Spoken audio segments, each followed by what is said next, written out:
sebagai moderator dan pemateri pertama, dan teman saya Popi sebagai pemateri kedua. Saya sebagai pemateri ketiga. Nah, baik. Di sini kami mengambil CTR mengenai manajemen program bimbingan dan konseling di sekolah menengah kejuruan atau SMK, yang dimana CTR ini diterbitkan pada tahun 2019 dengan volume 10 nomor 1 halaman 66 sampai 77. Nah, dalam penelitian ini dilangsungkan kisaran 3 bulan hingga 6 bulan.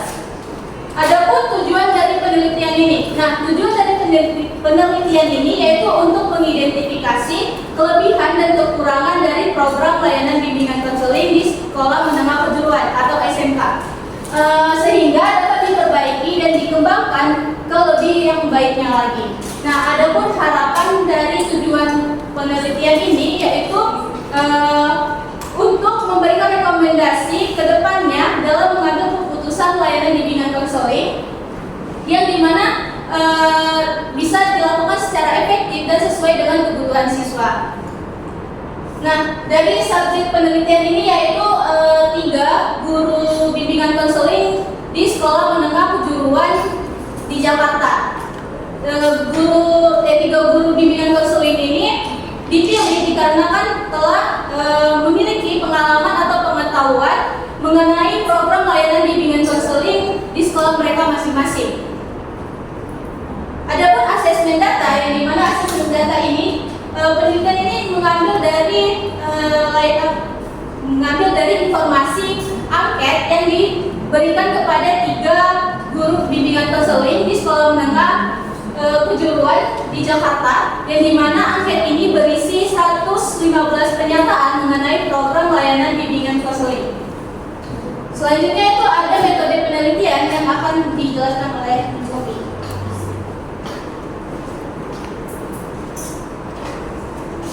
Baik, yang berikutnya ada metode penelitian. Jadi metode penelitian yang digunakan dalam penelitian ini adalah metode deskriptif dengan jenis survei. Metode ini bertujuan untuk menggambarkan secara sistematis dan faktual mengenai pelaksanaan program bimbingan dan konseling di sekolah menengah kejuruan. Penelitian ini tidak memberikan perlakuan khusus seperti dalam eksperimen, melainkan berfokus pada pengumpulan data melalui angket tes yang bersumber dari ASCA National Model Program Audit yang telah disesuaikan dengan konteks bimbingan dan konseling di Indonesia. Yang berikutnya ada hasil penelitian. Hasil penelitian dalam jurnal ini disajikan dalam bentuk deskripsi tentang pelaksanaan sistem manajemen layanan bimbingan dan konseling di 3 sekolah menengah kejuruan di Jakarta. Jadi terdapat kategori penilaian yang menunjukkan bahwa tidak ada sekolah yang termasuk dalam kategori yang tinggi. Tinggi ini maksudnya sekolah yang manajemen bimbingannya itu sudah terlaksana secara optimal dan dengan baik.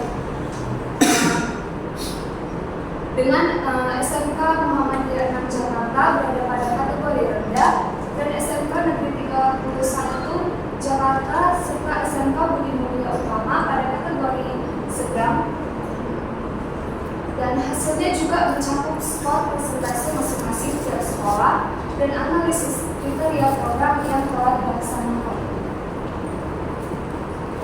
Yang selanjutnya ada kekuatan penelitian.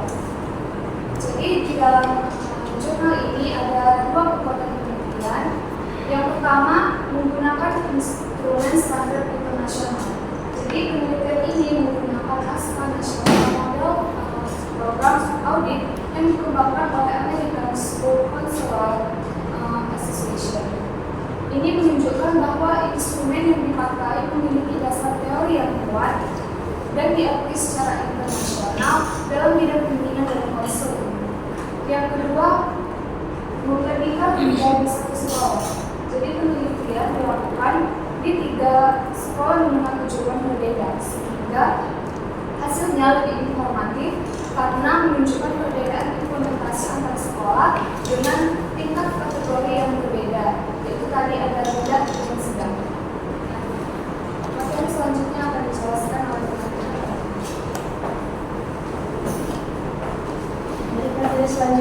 pembuat angket dan tes naskah nasional melalui protokol. Nah, dari jurnal yang kami ambil, mereka menggunakan angket yang terdiri dari 199 pertanyaan, dan setelah jawaban responden itu memilih jawaban dari 5 pilihan yang tertera dari angket itu, yaitu tidak ada, non proses, baru selesai, pelaksanaan, tidak menjawab. Nah, selanjutnya angket ini dibagi ke dalam 4 aspek utama sesuai dengan naskah nasional model, yaitu fondasi atau landasan, misalnya keyakinan atau filosofis. Terus juga yang kedua sistem penyampaian, misalnya kurikulum layanan dasar dan layanan responsif. Ketiga sistem manajemen, yaitu perencanaan program dan juga pengolahan waktu.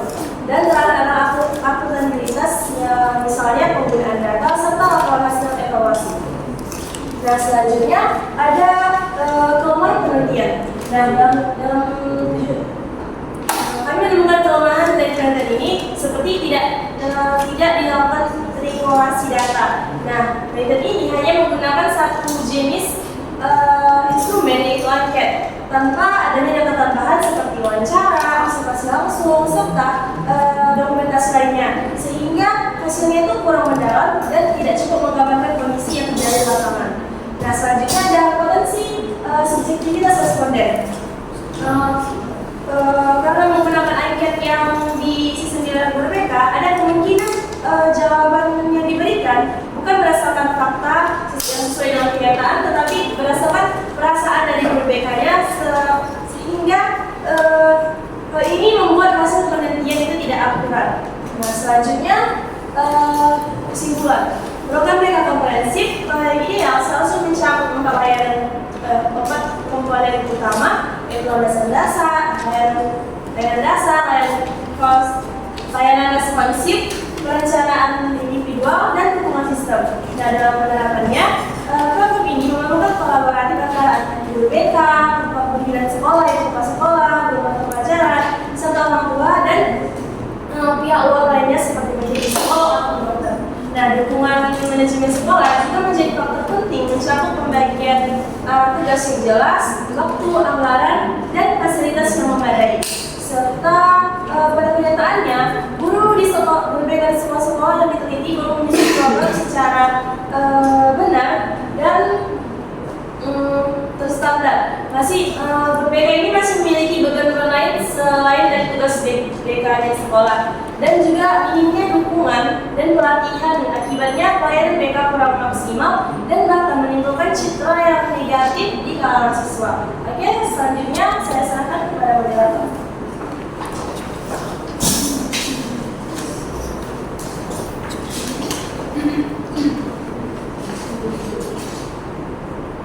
Baik, pemaparan materi kami telah selesai. Kami membuka sesi tanya jawab, terkhususnya pada kelompok 6 dan 7. Pada kelompok 6 kami persilakan.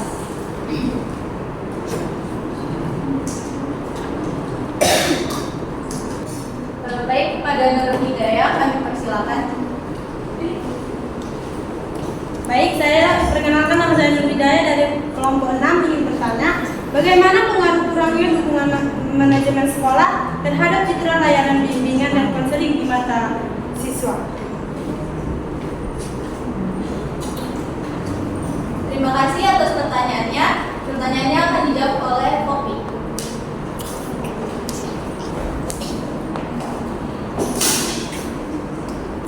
Kepada Nur, boleh diulang kembali pertanyaan kembali? Baik, pertanyaannya itu bagaimana pengaruh kurangnya dukungan manajemen sekolah terhadap citra layanan bimbingan dan konseling di mata siswa? Jadi kurangnya dukungan dari manajemen sekolah itu seperti pembagian tugas yang tidak jelas, minimnya alokasi waktu, anggaran dana, dan juga fasilitas itu dapat langsung mempengaruhi kualitas dari layanan BK di sekolah. Ketika layanan BK di sekolah itu tidak terlaksana secara optimal, siswa cenderung melihat bahwa kegiatan BK itu tidak penting dan juga tidak menyelesaikan permasalahan mereka. Jadi hal ini dapat membentuk citra negatif dari guru BK dan juga programnya,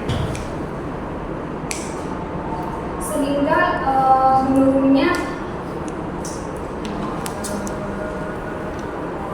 minat siswa untuk mengakses layanan BK di sekolah tersebut. Nah, jadi untuk membalikan persepsi ini diperlukan komitmen dari pihak manajemen sekolah untuk memperkuat lagi posisi BK yang strategis melalui dukungan struktural dan juga fungsional yang nyata. Baik, sekian dari jawaban saya. Bagaimana pendapatmu? Baik, jawabannya bisa saya pahami dan saya mengerti. Terima kasih. Baik, terima kasih. Saya kembalikan kepada Bapak. Selanjutnya untuk pertanyaan kelompok 7 kami persilakan. Ya, pada ini silakan dipersilakan. Baik, sebelumnya terima kasih atas kesempatan yang diberikan oleh kelompok 3 kepada kami. Jadi tadi kan kalian menjelaskan tentang kekuatan dari penelitian itu ada ASCA National Model Program Audit itu. Nah, jadi pertanyaan saya, mengapa penggunaan instrumen ASCA National Model Program Audit dianggap sebagai kekuatan penelitian ini?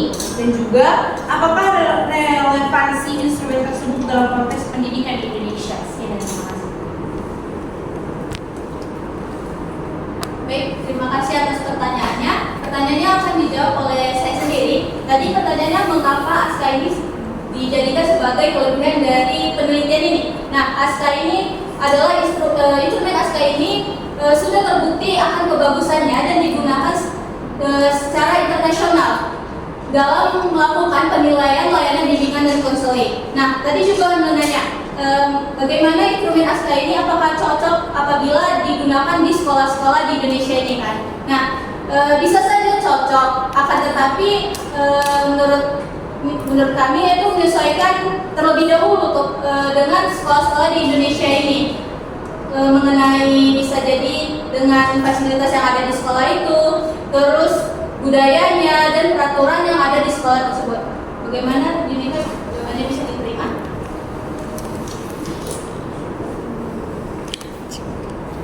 Baik, terima kasih atas penjelasannya. Jawabannya bisa dipahami dengan betul.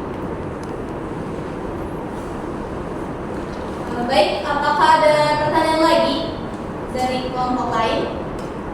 Kalau tidak ada, kami akan menutup presentasi kami. Sekian dari presentasi kami. Mohon maaf jika ada kata-kata yang salah. Sekian dan terima kasih.